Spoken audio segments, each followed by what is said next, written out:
Three police personnel from the Teliamura Police Station are facing serious allegations regarding the unauthorized sale of confiscated narcotics to drug dealers stemming from a May 20 anti-narcotics operation in which they claim to have seized 600 bottles of contraband cough syrup.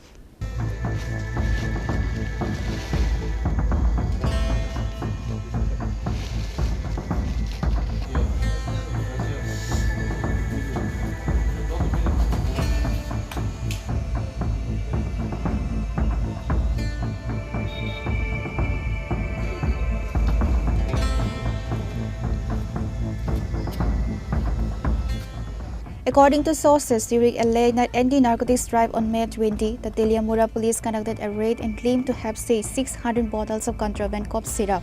However, reports surfaced that the vehicle from which the seizure was made actually contained 6,000 bottles of the contraband syrup, not 600.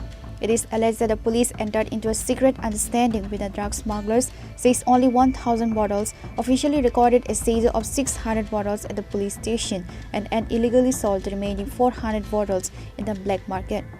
Once this information reached the district superintendent of police, immediate action was taken. On Saturday, the three accused police personnel from Teliamura Police Station were close to the SP office.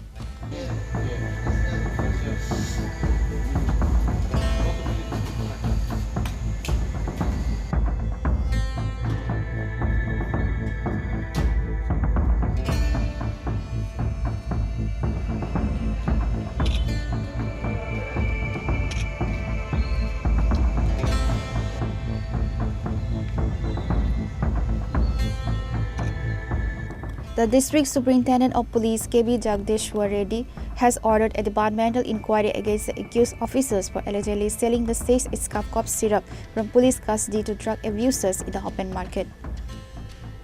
Reported by Hiranmoy from Teliamura, Chini, Khorang.